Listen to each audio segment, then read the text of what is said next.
Hello everyone, welcome to my channel Ishq Barse. और आप सुन रहे हैं अरेंज मैरिज एक नई शुरुआत। तो चलिए स्टोरी को स्टार्ट करते हैं। पार्ट 47। अवनी तो रिचल्स और उसके डैड के साथ आइलैंड्स को देखने के लिए चली गई थी, और वहीं दूसरी तरफ अनिका और मोली शॉपिंग के बाद अपने कार में बैठे हुए थे। ये कंपनी की ही कार थी, लेकिन ड्राइवर चेंज हो गया था, और इस बात की खबर अनिका को थी नहीं। अनिका ने एक रेस्टोरेंट का एड्रेस बताती है कि हमें इस जगह पे जानी है। ये एक इंडियन रेस्टोरेंट था, इंडियन खाना वगैरह मिलता था। तो वहाँ पे दोनों ने प्लान बनाया कि वहाँ पे जाकर अपना जो है दोपहर का लंच करेंगे। और ड्राइवर भी हमें सिर ला के गाड़ी स्टार्ट कर देता है। लेकिन लगभग 20 मिनट के बाद भी जब वो रेस्टोरेंट नहीं आती तो अनिका को कुछ गड़बड़ लगती है। वो ड्राइवर से कहती है कि लगता है कि तुम गलत रास्ते पे जा रहे हो, रेस्टोरेंट इधर नहीं है, वो दूसरे डायरेक्शन में है, और अब तक तो हम लोग बहुत पहले ही पहुंच चुके होते। ड्राइवर कुछ नहीं कहता, गाड़ी की स्पीड और तेज़ कर देता है। अनिका कहती है, ये सुनाई नहीं दे रहा है तुम्हें? मैं कब से कुछ बोले जा रही हूँ, गाड़ी रोको, पीछे लो गाड़ी, ये बोले जा रही थी। ड्राइवर फिर भी कुछ नहीं बोलता, गाड़ी की स्पीड और थोड़ा तेज़ कर देता है। अनिका को कुछ गड़बड़ सी फील होती है, और वो इधर उधर देखने लगती है विंडो के बाहर, और गाड़ी की स्पीड इतनी ज़्यादा तेज़ थी कि वो ठीक से बाहर की चीज़ें देख नहीं पा रही थी। वो ड्राइवर से कहती है, कौन तुम? उसे अब गड़बड़ लगती है, क्योंकि अगर उसका ड्राइवर होता तो इतनी बड़ी गलती वो कभी नहीं करता। और वो पहले से जानता था कि मैं कौन हूँ, यानी कि अनिका कपूर, अवनी कपूर की वाइफ। वो ड्राइवर उसकी आइडेंटिटी बहुत अच्छे से जानता था। सिर्फ वो ड्राइवर जो कि अवनी के साथ था, वो कोई और नहीं बल्कि अवनी की फैमिली का, मतलब कि अवि का अपना आदमी था, जो कि उनकी पूरी फैमिली के बारे में जानता था। क्योंकि ये अपनी सिक्योरिटी में किसी भी तरह का कोई भी चूक नहीं करते हैं। कपूर फैमिली उनके आसपास जितने भी लोग होते हैं उनके बारे में अच्छे से जानते हैं कि वो कौन है, उनकी प्रोटेक्ट कैसे करनी है उनको। और ड्राइवर भी एक बॉडीगार्ड ही था, और वो अच्छे से जानता था कि अवनी कपूर है, ना कि कोई और। हाँ, बाकी के लोग जानते थे कि ये कंपनी से आई हुई है, बस। तो ये गलती होना तो पॉसिबल था नहीं। वो समझ जाती है कि हो ना हो ये इंसान कोई और है। वो थोड़ी सी सीट से ऊपर झुकती है उसके तरफ, ड्राइवर की तरफ, और कहती है, कौन हो तुम? उसके गले को पीछे से पकड़ लेती है।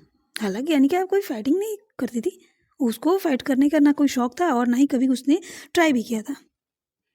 लेकिन अब जब जान पे बात आती है तो इंसान ना चाहते हुए भी थोड़ी बहुत चीज़ें तो कर ही लेता है खुद की बचाव के लिए। तो बस क्या था, वो पीछे से ही उसके गले पर अपना हाथ डालते हुए पीछे की तरफ मोड़ लेती है और कहती है, कौन तुम? गाड़ी रोको। लेकिन वो इंसान गाड़ी रोकने को तैयार ही नहीं था। वो थोड़ा सा सर घुमाता है, और जैसे ही वो सर घुमाता है अनिका देखकर चौंक जाती है, क्योंकि ये एक अमेरिकन था। वहाँ का चेहरा साफ नज़र आ रही थी। वो समझ जाती है और पूछती भी है, कौन हो तुम? यहाँ क्या कर रहे हो? कहाँ लेकर जा रहे हो हमें? वो एक अजीब सा हंसी के साथ हंसते हुए कहता है, चुपचाप बैठ जाओ वरना अच्छा नहीं होगा। अनिका कहती है, बिल्कुल भी नहीं, गाड़ी रुको। वो उसको इधर से उधर करने लगती है, मतलब हिलाने लगती है खुद को बचाने के लिए, गाड़ी रुकवाने के लिए। और इसी चक्कर में जो ड्राइव कर रहा था वो आदमी, उसका हाथ जो है थोड़ा घूम जाता है और गाड़ी गलत डायरेक्शन में घूम जाती है, और वो जाकर सीधा एक गाड़ी से टकरा जाती है जो कि साइड से ही चल रही थी। और ऐसा होते ही गाड़ी पर ब्रेक लगानी पड़ती है, और जैसे ही ब्रेक लगता है अनिका बिना वक्त गवाए मोली को इशारा करती है और दोनों कार से नीचे उतर जाते हैं। तभी जो दूसरे गाड़ी से टकराया था ये गाड़ी, उस गाड़ी से कुछ लोग उतरते हैं, और उतरने के बाद ड्राइविंग सीट के पास आते हैं और आकर उस ड्राइवर को खींच कर बाहर निकालते हैं, और क्या अपना लैंग्वेज में ही वो लोग बातें करने लगते हैं, गुस्सा करने लगते हैं, कैसे ड्राइव कर रहे हो, मतलब टक्कर मार दिया, आप कौन पैसे देगा, ये वो बहुत सारी चीज़ें। और वो जो आदमी था ना, उसके चेहरे पे घबराहट आ जाती है। गुंडा तो गुंडा होता है ना, वो तो गुंडा था, लेकिन अभी जो सिचुएशन थी उसे संभालना इतना आसान था? वो बातें कर रहा था, पैसे वैसे देने की बातें कर रहा था। वो अनिका की तरफ इशारा भी करता है। अनिका नाम इसे लाती है और कहती है नहीं, मैं इस बारे में कुछ नहीं जानती, ये मेरा ड्राइवर है, ये मेरा ड्राइवर नहीं है, ये इसका कार है, हम लोग तो पैसे देकर बैठे हुए थे। मतलब होता नहीं है, बहाना बनाती है खुद की बचाव के लिए। आखिर उसे फंसानी भी तो थी, आखिर यहाँ से भागनी भी तो थी। ये सुनते ही वो आदमी गुस्से में पागल हो जाता है और जो ड्राइवर था उसको मारने लगता है। मारते हुए अपने गाड़ी जो कि डैमेज हो चुकी थी उसके लिए पैसे मांग रहा था और ये देने के लिए तैयार नहीं था। इसी चक्कर में बहुत ज़्यादा वो ड्राइवर पिट जाता है। जब उससे कंट्रोल नहीं होता है, दर्द बर्दाश्त नहीं होती है, तब जाकर वो उस इंसान को रुकने का इशारा करता है और कहता है 1 मिनट, मैं ज़रा कॉल कर लूँ। वो आदमी उसके कॉलर को पकड़े हुए ही कहता है कि कॉल करो और जिसे बुलानी है बुलाओ, मुझे मेरा पैसा चाहिए। वो आदमी किसी को कॉल करता है। वो ड्राइवर अपने लोगों को कॉल करता है। जैसे ही वो कॉल करता है, उधर से फ़ोन रिसीव की जाती है तो उससे कुछ बोली जाती है। तो वो ड्राइवर कहता है कि एक प्रॉब्लम हो गई है, तुम लोग को अभी आनी होगी, और हाँ, मेरी टक्कर एक गाड़ी से हो गई है, गलती मेरी है, तो पैसे देने होंगे। उधर से कुछ कही जाती है और वो फ़ोन कट कर देता है। वो उस आदमी को देखते हुए कहता है 10 मिनट, ओनली 10 मिनट वेट कर लो, तुम्हें तुम्हारे पैसे मिल जाएंगे। इसी बीच में जो है अनिका जो है मौली का हाथ पकड़ती है और वहाँ से भागने की कोशिश करती है। तभी ड्राइवर की नज़र पड़ती है और वो चिल्लाते हुए कहता है रुको तुम लोग, देखो ये लोग यहाँ से भागने नहीं चाहिए, हम ब्लैक लीडर गैंग के लोग हैं। अगर ये लोग यहाँ से निकल गए ना तो तुम्हें तो तुम्हारे पैसे तो नहीं मिलेंगे, लेकिन इनके भागने की वजह से तुम्हारे साथ प्रॉब्लम हो सकती है। ब्लैक लीडर गैंग के नाम सुनते ही वो आदमी घबरा जाता है और वो तुरंत झपट्टा मारकर अब मौली का हाथ पकड़ लेता है। अनिका वहाँ से भागने की सोचती है, लेकिन मौली को छोड़कर वो कैसे भागेगी, तो ना चाहते हुए वहाँ पे उसको रुकनी पड़ती है। वो आदमी कहता है ड्राइवर से कि ठीक है, मैं इनको जाने नहीं दूंगा, इनको गाड़ी में बंद करके लॉक कर दिया जाए, बस मुझे मेरे कार के डैमेज का जो पैसा चाहिए वो मुझे दिलवा दो। ड्राइवर कहता है डोंट वरी, तुम्हें तुम्हारे पैसे मिल जाएंगे, ठीक है। वो जो है दोनों को कार में बंद कर देता है, उसको लॉक कर देता है। अनिका चुपके से अपना मोबाइल निकालती है और अवनी को कॉल करने की कोशिश करती है। कई बार कॉल करती है लेकिन अवनी का कॉल नहीं लगता है। वो लोग तो आइलैंड पर थे और वहाँ पे जो है इनका नेटवर्क इशू था, तो वो कॉल नहीं लग पाता। वो बहुत ट्राई करती है, कॉल नहीं लग पाता है। वो ना चाहते हुए भी, यहाँ पे तो वो किसी को जानती नहीं थी, तो इंडिया कॉल करती है। और इंडिया में किसे, तो अवी को। वो जानती थी कि अवी को ही कॉल करनी पड़ेगी, सिया को कॉल करने से कोई फ़ायदा नहीं है क्योंकि सिया घर पर होगी और साथ ही साथ वो आखिर अवी को ही कॉल करेगी, तो वो डायरेक्ट जो है अवी को कॉल करती है। उधर इंडिया में अवी जो है स्टडी रूम में प्रिया के साथ बैठी हुई थी, किसी टॉपिक पे बातें वगैरह हो रही थी। अवी का फ़ोन रिंग करता है तो वो तो अनजान नंबर देकर पहले तो इग्नोर करती है, लेकिन बार बार रिंग होने की वजह से वो कॉल रिसीव करती है। कॉल रिसीव करके अपने कानों में लगाती है। तभी अनिका घबराते हुए कहती है जी जी जी जी जी जी प्लीज़, हाँ हमें बचा लो, हाँ हमें बचा लो। क्या हुआ अनिका, क्या हुआ तुम्हें? अनिका कुछ कहती उससे पहले उस आदमी की नज़र पड़ जाती है। वो जो ड्राइवर था उसकी नज़र पड़ जाती है। वो तुरंत डोर अनलॉक करता है और उससे मोबाइल छीनने लगता है। अनिका चिल्लाते हुए कहती छोड़ो हमें, छोड़ो हमें, ये छोड़ो हमें। उधर से अभी चिल्लाते हुए कहती क्या हुआ अनिका क्या हुआ? जीजू प्लीज़ हमें बचा लो, हमें किडनैप किया जा रहा है, प्लीज़ जी। अवनी कहाँ है? अवनी वो यहाँ नहीं है, वो आई। वो बोलते बोलते ही वो फ़ोन जो है कट जाता है क्योंकि ड्राइवर ने फ़ोन छीन लिया था और कॉल कट कर दिया था। उधर अवी जो है झटके से खड़ी होती है। वो अवनी को बार बार कॉल करने लगती है लेकिन अवनी का कॉल नहीं लगता है। तभी जो है वो अपने कंपनी में किसी वहाँ के पर्सन को कॉल करती है। कंपनी में उसके अपने लोग ही थे, कुछ संगठन के लोग भी थे, उनसे संपर्क करती है और करने के बाद अनिका का नंबर ट्रेस करने को करती है।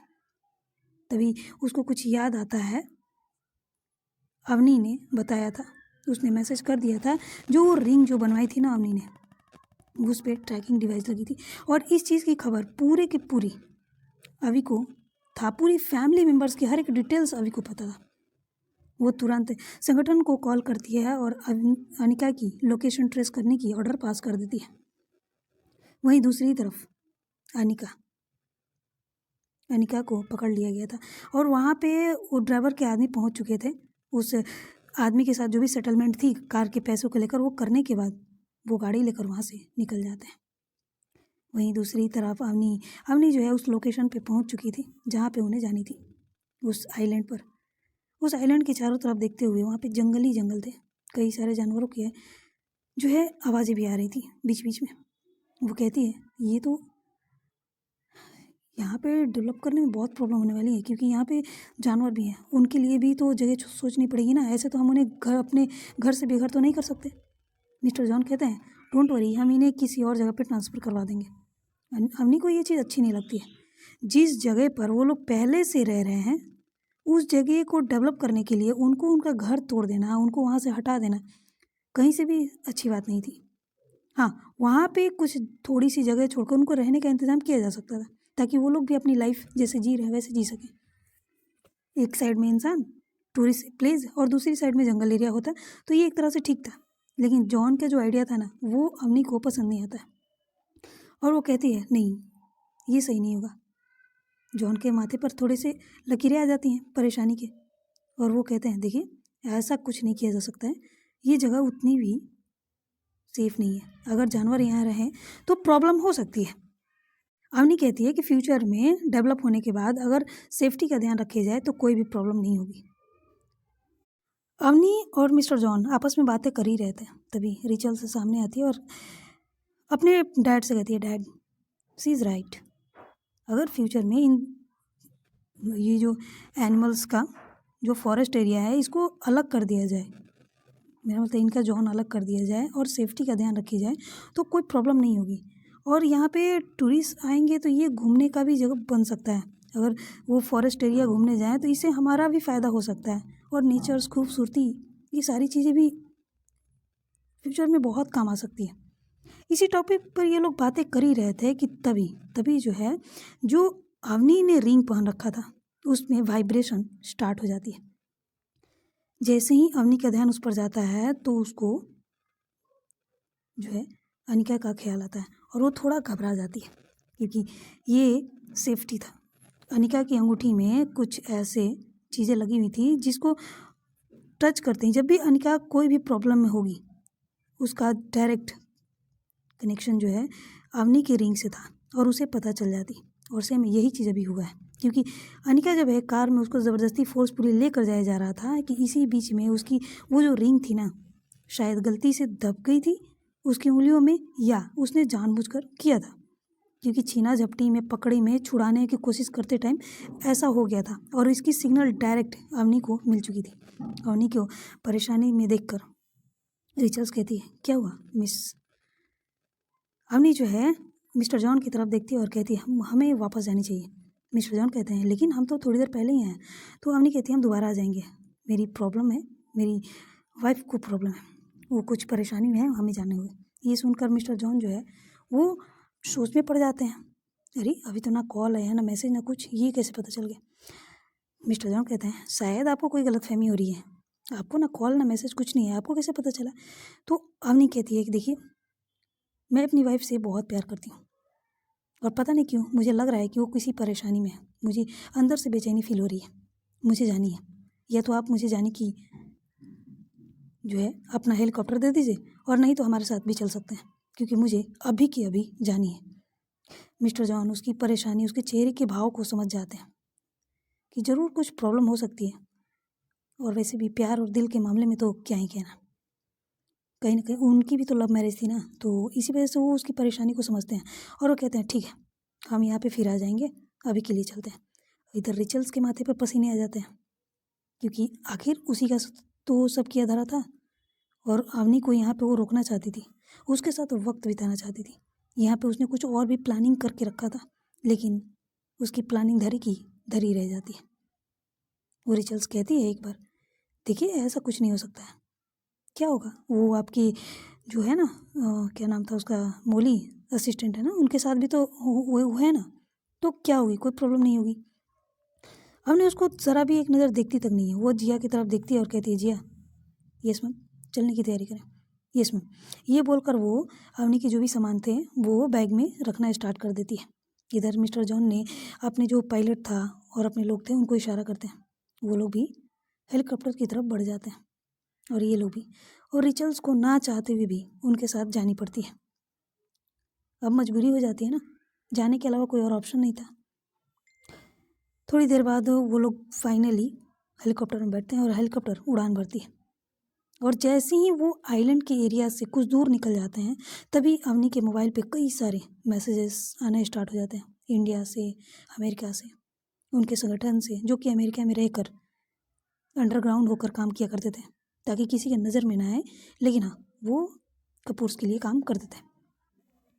उनके मैसेज, वो सारे मैसेज जब वो अवनी जो है पढ़ना स्टार्ट करती है तो उसको बहुत बहुत ज़्यादा तेज़ गुस्सा आने लगता है। उसके माथे पे लकीरें, चेहरे पे गुस्सा, आंखों में मतलब नाराज़गी, सारी चीज़ें दिख रही थी। रिचल से ये सारी चीज़ें दिखती हैं और देखकर कहीं ना कहीं वो अंदर ही अंदर घबरा भी रही थी, कहीं उसका पोल खुल ना जाए। अगर ऐसा हुआ तो अवनी उससे हमेशा हमेशा के लिए दूर हो जाएगी। यही सब उसके दिमाग में चल रही थी। वहीं वहीं जो है अवनी गुस्से में पायलट की तरफ देखती है और कहती है फास्ट। जैसे ही ये बोलती है ना तो मिस्टर जॉन उसको देखने लगते हैं और कहते हैं क्या हुआ, आप ठीक तो हैं? अवनी कहती है कि इमरजेंसी आ गई है, अपने पायलट को बोलिए और फास्ट उड़ाने के लिए।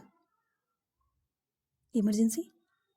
अब अवनी को गुस्सा आ रहा था, इनके सवाल जवाब हर एक चीज़ पे गुस्सा आ रहा था, बहुत तेज़ गुस्सा आ रहा था, क्योंकि अवनी कभी भी किसी की बातें नहीं सुनती थी।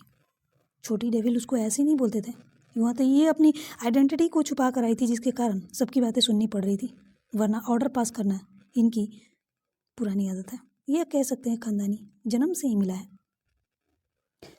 अवनी की ये डरावनी लुक को देखकर मिस्टर जॉन भी डर जाते हैं और वो अपने पायलट की तरफ इशारा करते हैं। पायलट हामी से हिलाता है और हेलीकॉप्टर को तेज़ कर देता है। वहीं दूसरी तरफ अनिका को ज़बरदस्ती फोर्सफुली अनिका और मोली दोनों को एक गोडाउन में लेकर जाई जाती है और उसको एक चेयर से बांध दी जाती है। दोनों को बांधने के बाद वो लोग जो किडनैपर्स थे उनके सामने ही खड़े हो जाते हैं और उन्हें बड़े ही गौर से देखते हुए एक घिनौनी हंसी के साथ आपस में ही बातें करने लगते हैं। अनिका जो है अवनी को याद कर रही थी और तभी उसका ध्यान जाता है अंगूठी पर। वो सोचती है कि अंगूठी को जैसे कि वो प्रेस करे, जैसे कि अवनी ने बता रखा था, लेकिन जैसे ही उसकी नज़र अंगूठी पर जाती है तो अंगूठी पहले से ही चमक रही थी। ये देखकर उसकी आंखों में चमक आ जाती है और वो समझ जाती है कि हो ना हो गलती से ही सही, मगर वो अंगूठी अपने आप ही सिग्नल भेज चुकी है अवनी तक। और ये सोचते ही उसके चेहरे पर थोड़ी सी परेशानी कम हो जाती है। वो समझती है कि जल्द से जल्द अवनी यहाँ तक पहुँच जाएगी। और वो लोग किडनैपर्स जो थे आपस में ही बातें करते हुए वहाँ से निकल जाते हैं। एक कहता है जो भी कहो लड़कियाँ बहुत खूबसूरत हैं, अगर हमें मौका मिले तो एक बार ज़रूर टेस्ट करना चाहेंगे। वैसे ही हंसते हुए वो लोग जा रहे थे तो उनमें से एक आदमी कहता है बिल्कुल भी नहीं, तुम्हें पता है ना कि जिन्होंने हमें ये ऑर्डर दिया है इनके नाम की, उन्होंने कहा है कि इन्हें कुछ नहीं होना चाहिए। तो उनमें से हंसते हुए कहते हैं छोड़ो ना यार, ऑर्डर का क्या है, काम तो हम लोग हमेशा करते हैं लेकिन ऐसा मौका बार बार नहीं मिलता, क्या बोलते हो? वो आदमी कहता है नहीं नहीं नहीं बिल्कुल भी नहीं, वो लोग खतरनाक है, बहुत खतरनाक है, अगर उन्होंने कुछ किया ना तो फिर हम लोग सब मारे जाएंगे। वो आदमी जो है उन सब की बातों को इग्नोर कर देता है और दूसरी साइड चला जाता है। वो लोग भी जो थे उसको समझाने की बहुत कोशिश करते हैं लेकिन वो लोग नहीं समझा पाते। वो एक अलग ही था, वो अलग ही दिमाग का था, वो उनके लीडर से जुड़ा हुआ था जिसके कारण वो लोग कुछ कह नहीं पाते, लेकिन फिर भी इन्हें रोकनी थी कुछ भी करके। तो वो लोग क्या करते हैं कि वहीं पर रह जाते हैं, हालांकि वहाँ से निकलनी थी बंद करके, लेकिन अब वो लोग नहीं जा पाते हैं क्योंकि इस आदमी पर उन्हें भरोसा नहीं था। इसी तरह समय निकलता है, समय निकलते निकलते मतलब रात हो जाती है और फाइनली एयरपोर्ट पर अवनी की जो हेलीकॉप्टर थी ना वो लैंड करती है। अवनी हेलीकॉप्टर से नीचे उतरती है और जिया के साथ वहाँ से निकलने लगती है। वो कॉल करती है, उसका कार ऑलरेडी एयरपोर्ट के बाहर आ चुका था। वो जाती है, जाकर तुरंत वहाँ पे बैठ जाती है और बैठकर कार में बैठने के बाद वहाँ से निकल जाती है। उसको ऑलरेडी लोकेशन तो पहले ही मिल चुकी थी और अवि ने भी अनिका का लोकेशन भेज दिया था। अवनी उसी लोकेशन पर जाने की ड्राइवर से ऑर्डर करती है। वहीं दूसरी तरफ रिचल्स भी अपने पापा के साथ एयरपोर्ट से बाहर तो निकलती है लेकिन वो अपने पापा को घर भेज देती है और खुद अपने लोगों को कॉल करती है, उनसे बातें करती है और कहती है कि जल्द से जल्द हो सके तो उन दोनों को वहाँ से शिफ्ट करो, वरना बहुत बड़ी प्रॉब्लम हो जाएगी। मैं जल्द से जल्द आती हूँ, ये बोलकर वो फ़ोन कट कर देती है, अपनी कार में बैठती है और वो भी वहाँ से निकल जाती है। वहीं दूसरी तरफ जहाँ पर अनिका को और मौली को बांधी गई थी, वहाँ पे लोग जाते हैं और जाकर उन्हें जो है खोलते हैं और खोलने के बाद उनको घसीटते हुए वहाँ से ले जाने लगते हैं। अनिका समझ जाती है कि शायद मेरे बारे में मतलब हमारे बारे में खबर लग चुकी है और ये लोग वहाँ से भागने की कोशिश कर रहे हैं। इस चीज़ को समझते हुए वो अपने हाथ छुड़ाने की कोशिश कर रही थी, वहाँ से भागने की कोशिश कर रही थी। मौली भी यही काम कर रही थी। उन लोगों को गुस्सा आ जाता है और उसके गले पर कुछ तो करते हैं, वार करते हैं, जिससे वो बेहोश हो जाती हैं और दोनों को उठाकर गाड़ी में डाली जाती है और वहाँ से वो लोग निकल जाते हैं। उनको कानो कान खबर नहीं थी कि ये जहाँ जहाँ जाएंगे इनकी लोकेशन, हर एक सेकंड की लोकेशन अवी को और साथ ही साथ अवनी को पता चलती रहेगी। अवी इंडिया में रहकर इनकी लोकेशन को देख रही थी और साथ ही साथ ये अवनी इनके पीछे। अवनी ने ड्राइवर को इशारा करती है कि गाड़ी और तेज़ भगाओ और लोकेशन जो है बताती रहती है कि हमें मतलब किस डायरेक्शन में जानी है और ड्राइवर ड्राइव किए जा रहा था। करीबन एक घंटे हो जाते हैं उनका पीछा करते करते, लेकिन अभी भी अवनी जो है उनके कार तक पहुंच नहीं पाई थी। लेकिन हाँ, लोकेशन तो सामने था। गाड़ी किधर किधर जा रही है वो पल पल की खबर उसे मिल रही थी, उसे दिख रही थी। वहीं वो लोग जो है यहाँ से निकलने के बाद एक खंडहर जैसी जगह पर जाते हैं, जंगल के बीचों बीच में वहाँ जाते हैं और जाकर दोनों को वहाँ पर ले जाकर फिर से बांध देते हैं। लेकिन इस बार जो वो आदमी था जिन पर बुरी नज़र थी अनिका और मौली पर, वो खुद को कंट्रोल नहीं कर पाता है और वो जाकर मौली के सामने खड़ी हो जाता है और उसके चेहरे को टच करने लगता है। कभी अनिका को देखता, कभी मौली को देखता। मौली को चेहरे को टच करते हुए वो उसके चेहरे को अपनी उंगलियों से ऊपर करता है और बहुत ही गौर से देखने लगता है। ये देखते हुए इनके जो आदमी थे ना, उन्हें रोकने की बहुत कोशिश करते हैं उसे, लेकिन वो आदमी उन्हें घूर कर देखता है और कहता है, अपने औकात में रहो, ये मत भूलो कि मैं तुम सब का लीडर हूँ, मैं जो चाहूँगा वही होगा। वो आदमी भी चुप हो जाता है, लेकिन उनमें से एक आदमी जो है रिचल्स को मैसेज कर देता है और सारी प्रॉब्लम्स बता देता है। ये देखकर रिचल्स के माथे पर पसीने आ जाते हैं और वो अपने ड्राइवर को फास्ट ड्राइव करने की इशारा करती है।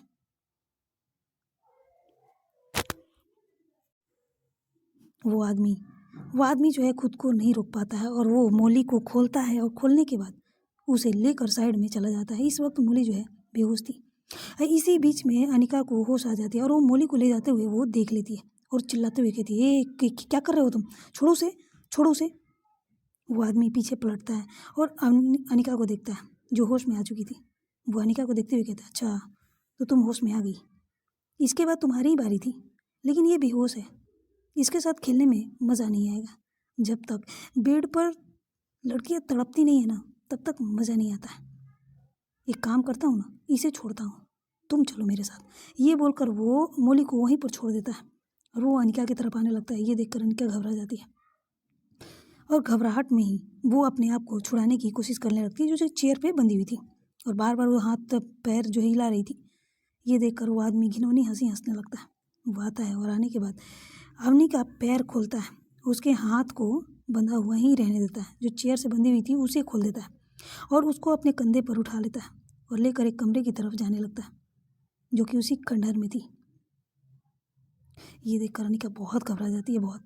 वो खुद को छुड़ाने की बहुत कोशिश करती है, उसको अपने पैरों से भी मारने की कोशिश करती है, कंधे पर दांतों से भी काट लेती है, लेकिन जैसे मानो उस आदमी को ज़रा भी फर्क ही नहीं पड़ रहा था। उसके कंधे पर दांतों के निशान पड़ गए थे और हल्के खून भी आ रहे थे, लेकिन वो आदमी जैसे मानो उसको थोड़ा सा भी फर्क नहीं पड़ा, दर्द नहीं हुआ, ऐसा वो रिएक्ट कर रहा था। उसे ले जाता है एक जगह पे और ले जाने के बाद उसको ज़मीन पर जैसे धड़ाम से फेंक देता है। अनिका के कमर में लग जाती है और उसकी एक चीख निकल जाती है। वो आदमी उसको देखते हुए अपने कंधे पर हाथ रखता है और उसके हाथों में थोड़ा सा ब्लड लग जाता है क्योंकि दांतों के निशान थे और कट गए थे। ये देखकर वो हंसते हुए कहता है, हर एक बूंद की कीमत तुम चुकाओगी। ये बोलकर वो धीरे धीरे उसके आगे बढ़ने लगता है। अनिका जब ये देखती है ना तो खुद को धीरे धीरे करके बैठा लेती है और पीछे होने लगती है, अपने हाथों से, अपने पैरों से सपोर्ट करके। हाथ तो पीछे की तरफ बंधे हुए थे, लेकिन फिर भी खुद को घसीटते हुए पीछे की तरफ जा रही थी और कह रही थी, देखो ऐसा मत करो, ऐसा मत करो, देखो तुम्हें तुम्हें जान से मार दिया जाएगा। तुम्हें पता नहीं है कि मैं कौन हूँ, तुम जानते नहीं हो कि मैं कौन हूँ। अगर मुझे कुछ भी हुआ ना, तुमने मुझे टच भी किया ना, तो मैं जिसकी वाइफ हूँ ना, वो तुम्हें तड़पा तड़पा के मारेगी। तुम मौत की दुआ करोगे लेकिन फिर भी तुम मर नहीं पाओगे। वो आदमी हंसते हुए कहता है, एक छोटे से एम्प्लॉय की वाइफ, इतनी बड़ी बड़ी बातें। कौन है, कौन है तुम्हारी पार्टनर, मैं भी देखना चाहूँगा, और वो क्या क्या कर सकता है। अनिका अंदर से घबरा तो रही थी, बहुत घबरा रही थी, लेकिन फिर भी चेहरे पर दिखाती नहीं है, हिम्मत दिखाते हुए कहती है, एक बार वो आ गई ना तो याद रखना, उसका नाम सुनते ही तुम्हारे पैरों तले ज़मीन खिसक जाएंगे। और जो भी तुम्हें ऑर्डर किया है ना हमें किडनैप करने का, याद रखना उसकी बर्बादी तय है। वो खुद भी बर्बाद होगा और तुम भी, याद रहे। क्योंकि मैं अच्छे से जानती हूँ मेरा कोई यहाँ पे दुश्मन तो है नहीं, लेकिन जिसने भी तुम्हें यहाँ पे भेजा है वो उसकी बर्बादी लिखना स्टार्ट हो चुकी है। वो आदमी हंसते हुए अनिका की तरफ बढ़ रहा था। वो झुकता है और झुककर अनिका के पैरों को पकड़ता है और घसीट लेता है, जिससे अनिका जो है ज़मीन पे पूरी तरह से लेट जाती है। उसके हाथ बंधे हुए के कारण उसके पीठ के नीचे उसके हाथ दबे हुए थे उसके बैक से, जिसके कारण उसको बहुत तेज़ दर्द हो रही थी। लेकिन वो आदमी सुनने को तैयार नहीं था। ना चाहते हुए भी अनिका अपनी पहचान को बताते हुए कहती है, देखो ऐसा मत करो, मैं कपूर फैमिली की छोटी बहू हूँ, उनकी छोटी बहू। कपूर का नाम सुनते ही एक पल के लिए तो वो आदमी रुक जाता है और कहता है, कौन कपूर, किस कपूर फैमिली की बातें कर रही हो। तो अनिका बताती है कि दुनिया के टॉप 5 में और इंडिया के नंबर 1 कपूर फैमिली, जिनके लिए हम यहाँ पर आए हैं, जिस प्रोजेक्ट के लिए हम यहाँ पर आए हैं अपनी आइडेंटिटी को छुपाकर। वो आदमी हंसने लगता है और कहता है, अच्छा कपूर फैमिली की लीडर यहाँ पर आएंगी और छोटे से होटल में रुकेंगी, तुम्हें क्या मैं पागल दिखता हूँ, हाँ। और उसकी वाइफ इस तरह से सड़क पर घूमेगी बिना किसी बॉडीगार्ड के। ये बोलकर वो आदमी हंसने लगता है और हंसते हुए ही वो अनिका की तरफ बढ़ रहा था। वहीं इसी खंडहर के बाहर एक कार आके रुकती है और वहाँ से अवनी गाड़ी से बाहर निकलती है। उसके हाथों में गन थे, माथे पर पसीने, आंखों में गुस्सा और चिंता, सब कुछ था। वहाँ पे जिया भी कार से बाहर निकलती है, उसके हाथों में भी गन थे। जिया भी कोई नॉर्मल लड़की नहीं थी। आखिर एक डेविल की सेक्रेटरी होना इतना भी आसान तो होता नहीं है। और वो आम इंसान तो होगी नहीं ना। सेक्रेटरी अपने आप में ही एक पावर होता है। इतनी बड़ी कंपनी की लीडर की सेक्रेटरी होना अपने आप में ही एक बड़ी पोस्ट और साथ में पावर। ये भी कोई आम इंसान नहीं थी। वहाँ पे रहकर सारी ट्रेनिंग उसने पास किया था, सब भी ट्रेनिंग कर रखा था। वो एक बॉडीगार्ड भी बन सकती थी, और जबकि है भी अवनी की, क्योंकि वो हमेशा अवनी के साथ ही रहती थी। अवनी और जिया, बस ये 2 ही लोग थे। और साथ में वो ड्राइवर भी था। ड्राइवर भी जो था वो आम इंसान नहीं था, वो शक्ति संगठन का एक आदमी था, एक बॉडीगार्ड था, एक हिडन गार्ड था, और साथ में एक ड्राइवर जो कि सेफ्टी के लिए वो साथ रहता था। पहला वाला ड्राइवर का भी कोई आता पता नहीं था, जो कि अनिका के साथ था उस वक्त।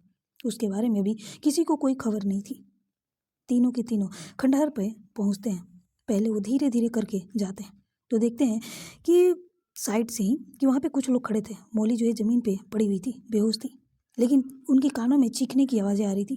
ये किसी और की नहीं बल्कि अनिका की थी। ये देखकर अवनी बिना वक्त गवाए वो तुरंत खंडहर में एंटर करती है। एंटर करने के बाद वो डायरेक्ट उस दिशा में बढ़ जाती है, उस डायरेक्शन में बढ़ जाती है जहाँ से अनिका का आवाज़ आ रहा था।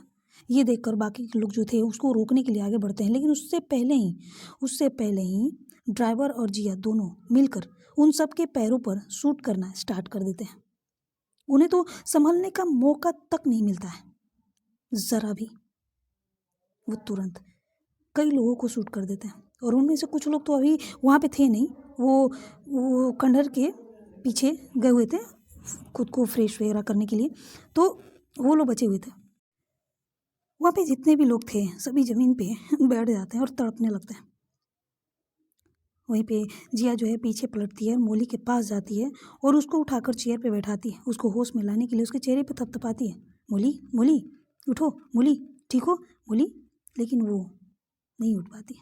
ये देखकर जो जिया जो थी उसके गले के नस पर उंगलियां रखती है और उसे प्रेस करती है, ऐसा कुछ करती है कि तो वो तुरंत मोली जो है कुछ देर बाद ही होश में आ जाती है। वो कोई नस की कोई पॉइंट थी, वो इस तरह से मोली जब होश में आती है इधर उधर देखने लगती है, तभी उसकी नज़र जो है जिया पे पड़ती है। उसको कस के हक कर लेती है और कहती है आप आ गए। वो मैडम मैडम कहाँ है, अनिका मैडम कहाँ हैं? तभी दोनों के कानों में अनिका की चीखने की आवाज़ें आ रही थी। ये देखकर जिया और मोली खड़े होते हैं। वो ड्राइवर जो था वहीं पर था और इन सब पे नज़रें रखा हुआ था। दोनों जो है उसी डायरेक्शन में जाते हैं जहाँ पे अनिका की आवाज़ें आ रही थी और उसमें अवनी भी गई हुई थी। अवनी जब पहुँचती है तो देखती है कि एक आदमी उसकी वाइफ को टच करने की कोशिश कर रहा था और लगभग उसके ऊपर तो झुक ही गया था, वो उसके पैरों से होते हुए उसके सीने पर। ये देखकर उसको इतनी ज़्यादा गुस्सा आती है, वो जो गन था वो अपने कमर में डालती है और जाती है वहाँ पे और उसको बैक से साइड से उसके बैक पर लात मारती है, जिससे वो आदमी दूसरी तरफ जाकर गिर जाता है, अनिका के दूसरी साइड। जैसे ही वो आदमी गिरता है उसको बहुत तेज गुस्सा आता है और वो अवनी को देखता है। अवनी गुस्से में उसको घूर रही थी। वो तुरंत उसके पास जाती है और जाकर उसको कॉलर से पकड़ती है और खड़े करती है और मारना स्टार्ट करती है। तुम्हारी हिम्मत कैसे हुई मेरी वाइफ को छूने की? तुम्हारी हिम्मत कैसे हुई? ये बोलकर उसको मारना स्टार्ट करती है। बहुत मारती है, बहुत मारती है। वो आदमी खून से लथपथ हो जाता है, लेकिन फिर भी उस आदमी के चेहरे पर एक घिनौनी हंसी बनी हुई थी और वो अब अवनी के चेहरे को देखने लगता है। वो कहते हैं ना, ऐसे लोग बहुत ढीठ होते हैं। उन्हें जो चाहिए होती है उसके चक्कर में खुद की ज़िंदगी नर्क क्यों ना बन जाए, लेकिन वो अपनी सोच को, अपनी गंदे सोच को छोड़ते नहीं हैं। और ये चीज़ अभी वही हो रही थी। तभी अवनी के कानों में अनिका की आवाज़ आती है और वो हल्के हल्के कराते हुए कहती है, सुनिए मुझे दर्द हो रही है, प्लीज़ मुझे वो उठा दीजिए ना। क्योंकि अनिका जो है वो गिर पड़ी थी, उसके पैरों में थोड़ी सी चोट लगी थी और उसका हाथ जो पीछे बंधा हुआ था उसके बैक से दबा हुआ था और वो उठ नहीं पा रही थी। अवनी अनिका की तरफ देखती है और उस आदमी को एक लात मारती है जो कि वो दीवार से जाकर टकराता है और वहीं ज़मीन पे गिर जाता है। वो अनिका के पास जाती है, उसको पहले ठीक से बैठाती है और बैठाने के बाद उसके हाथों को खोलती है। हाथ जैसे ही खुलते हैं ना, अनिका अपने हाथों को आगे करती है। उसको हाथों में बहुत तेज़ दर्द होते हैं। वो मुड़े होने के कारण काफ़ी तेज़ दर्द हो रही थी। जैसे ही वो आगे करती है ना, उसकी हल्की सी आह निकल जाती है। जब अवनी ये देखती है तो उसको हक कर लेती है और कहती है, तो तुम ठीक हो? अनिका हाँ में सिलाती है और कहती है, हाँ अभी तक तो ठीक हूँ, अगर थोड़ा सा भी लेट होता तो पता नहीं क्या होता मेरे साथ। अवनी उसको हक किए हुए ही कहती, कुछ नहीं होता, कुछ नहीं होता। ये बोलकर वो उसको हक किए हुई थी। वो आदमी जो कि ज़मीन पे गिरा हुआ था उन दोनों को देख रहा था। पहले वो खड़ा होता है और खड़े होने के बाद वो आदमी अपना गन निकालता है और अवनी की तरफ करता है और कहता है, चुपचाप अपने आप को मेरे हवाले कर दो वरना अच्छा नहीं होगा। अवनी अवनी अपनी नज़रें उठाती है और उस आदमी को देखती है। अवनी अवनी के चेहरे पर एक शैतानी स्माइल आ जाती है और कहती है, अच्छा लगता है कि तुम्हें जीने का ज़रा भी मन नहीं है। चलो ठीक है, वैसे भी तुम्हारी सज़ा जो है मैंने सोच रखा था थोड़ी सी कम हो गई, लेकिन अब लगता है कि तुम्हें तुम्हारी औकात दिखानी बहुत ज़रूरी है। किस बात का घमंड है तुम्हें, मर्द होने का? एक मिनट। ये बोलकर वो अपना कमर से बैठे हुए ही गन निकालती है और उसके प्राइवेट एरियाज़ पर शूट कर देती है बिना वक्त गवाए। और जैसे ही ये वो होता है वैसे ही उस आदमी के हाथ से गन तो छूटते हैं और उसका हाथ सीधे उसके उस जगह पर जाते हैं जहाँ पे गोली लगी थी और वो तड़पते हुए ज़मीन पर गिर जाता है और वो अवनी को दर्द भरी आंखों से देखने लगता है। अवनी हंसते हुए कहती है, इसी बात का घमंड था ना मर्द, राइट? अब क्या करोगे, तुम्हारी मर्दानगी तो। ये बोलकर वो हंसने लगती है। इसी बीच में खंडहर के बाहर एक और कार आके रुकती है। उसमें से रिचल्स बाहर आती है और बाहर आते ही दौड़ते हुए वो अंदर आती है। अंदर आने के बाद अंदर का नज़ारा देखती है जहाँ पे उसके आदमी ज़मीन पे गिरे हुए थे और एक आदमी वहाँ पे खड़ा हुआ था। उसे लगता है कि वो भी उसी का आदमी है और वो उसके पास जाती है और कहती है, क्या चल रहा है यहाँ पे और इन लोगों को क्या हुआ? हाँ, वो लड़की कहाँ है? दोनों लड़कियाँ कहाँ हैं? ये सुनते ही जिया, जो कि अनिका के पास जा रही थी, वो रुक जाती है और वो पीछे पलट कर देखती है। और जैसे ही वो पीछे पलटती है, रिचल्स को देखकर वो उसकी मुठ्ठियाँ कस जाती है और वो कहती है, ओह, तो ये आप हैं मिस रिचल्स। ये बोलकर वो अपना गन उसकी तरफ तान देती है। ये देखकर रिचल्स घबरा जाती है और समझ जाती है कि वो पकड़ी गई। मिस जिया, आप यहाँ पे? जिया हंसते हुए कहती है, ओहो मिस रिचल्स, तो ये सब किया धरा आपका है?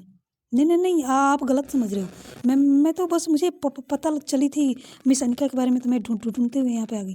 वो खुद की बचाव में ये सारी बातें बोले जा रही थी। जिया जो है उसकी तरफ गन तानते हुए ही कहती है, आपको क्या लगता है यहाँ मेरे माथे पर बेवकूफ़ लिखा है? लिखा है बेवकूफ़? आपको क्या लगता है आपने जो ये कांड किए हैं उसका हर्जाना आपके पूरे खानदान को भुगतनी होगी, पूरे खानदान को। आप खुद चलकर अपने मौत के करीब आई हैं। आपको पता नहीं है कि आपने किसके मान में हाथ डाला है। कभी भी कपूर से पंगा नहीं लेनी चाहिए थी आपको। कपूर्स का नाम सुनते ही पहले तो रिचल्स थोड़ी सी घबरा जाती है और शॉक भी होती है और फिर कहती है, कपूर्स? यहाँ पे कपूर्स कहाँ से आ गए? ये तो मामूली से एम्प्लॉय है ना, और उसकी वाइफ। ये सुनकर जो है जिया हंसने लगती है और हंसते हुए कहती है, थोड़ी देर में आपको पता चल जाएगी मिस रिचल्स, आपने किस से पंगे लिए हैं।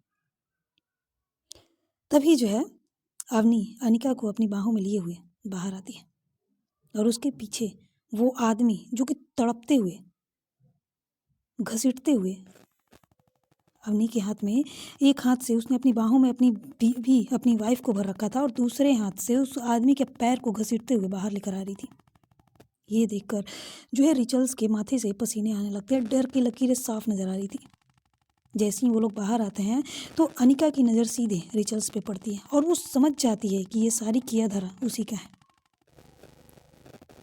अनिका जो है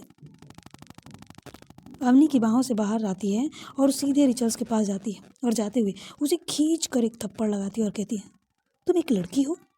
छी, एक लड़की होकर दूसरी लड़की के साथ ये सारी चीज़ें? तुम कितनी घटिया हो, कितनी गंदगी है तुम्हारे दिमाग में। मतलब किसी को पाने के लिए इस हद तक किसी को नुकसान पहुंचाओगी? अरे अगर तुम्हारी तरफ से जो है, अगर मेरी पार्टनर की तरफ से तुम्हारे लिए भी सेम चीज़ होती ना, तो मैं खुद तुम दोनों के रात बीच से हट जाती। लेकिन इस हद तक तुम जाओगी मैंने कभी सोचा नहीं था। अब तक अवनी की भी नज़रें उस पर पड़ चुकी थी और उसके भी गुस्से की पारा जो है ना काफ़ी ज़्यादा हाई हो चुका था। रिचल्स पहले तो थप्पड़ खाने के बाद अनिका की बातें सुनती है और सुनने के बाद गुस्से में उसको घूरते हुए कहती है, अच्छा ठीक है फिर तो हट जाओ हमारे रास्ते से।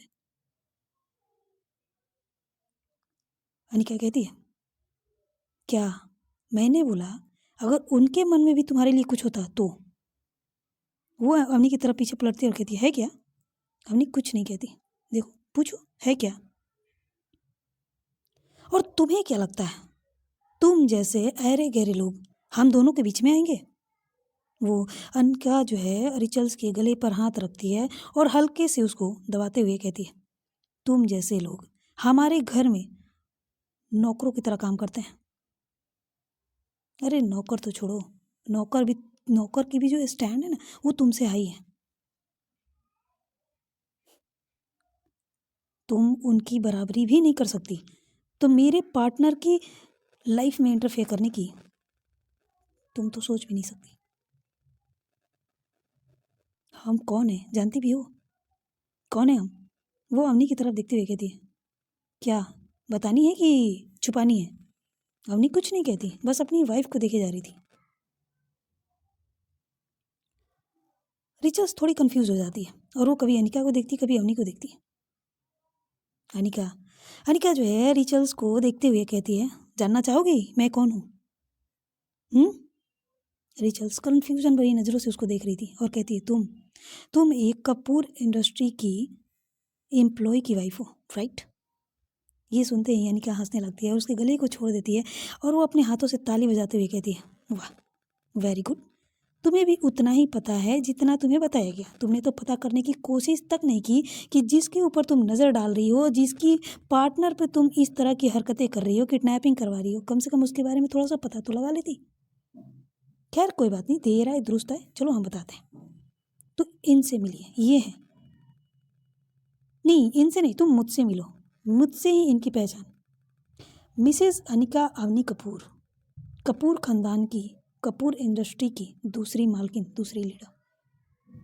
ये सुनते ही जैसे मानो रिचल्स के पैरों से जैसे मानो जमीन खिसक जाते हैं और उसके पैर लड़खड़ाने लगते हैं और वो गिरती उससे पहले ही जिया जो है उसके हाथों को पकड़ कर सीधा खड़ी कर देती है और कहती है, ओहो मिस रिचल्स, इतनी जल्दी? अरे आराम से आराम से, अभी तो बहुत कुछ होना बाकी है, आराम से। ये बोलकर जिया भी हंसने लगती है, उधर मौली भी, उसके चेहरे पर भी स्माइल आ जाती है। और अवनी अवनी तो बस कोल्ड लुक लेकर चुपचाप खड़ी थी और अपनी वाइफ को देखे जा रही थी। उसकी ये हरकतें कहीं ना कहीं उसे अच्छी लग रही थी और मनी मन सोचती है कि अनिका को थोड़ी बहुत चीज़ें सिखानी बहुत ज़रूरी है ताकि वो खुद को प्रोटेक्ट कर सके। इस तरह से अगर मैं थोड़ी सी भी लेट हो जाती तो ना जाने क्या हो जाता, उसके मन में ये चल रहा था। हाँ सो गाइस, आगे क्या होगा? कपूर फैमिली और अवनी कपूर रिचल्स की फैमिली के साथ और उसके साथ क्या करेगी? क्या रिचल्स की एक छोटी सी गलती ये कहीं उसकी बर्बादी का कारण तो नहीं बनेगी? सब जानेंगे आने वाले एपिसोड में। तो बने रहिए हमारी स्टोरी अरेंज मैरिज एक नई शुरुआत। स्टोरी कैसी लगी कमेंट में ज़रूर बताइए और साथ ही लाइक कमेंट शेयर और नए व्यूअर्स सब्सक्राइब करते हुए जाइए। तो मिलते हैं अगले पार्ट में, तब तक के लिए स्टोरी सुने, एंजॉय करें और गुड नाइट गाइस।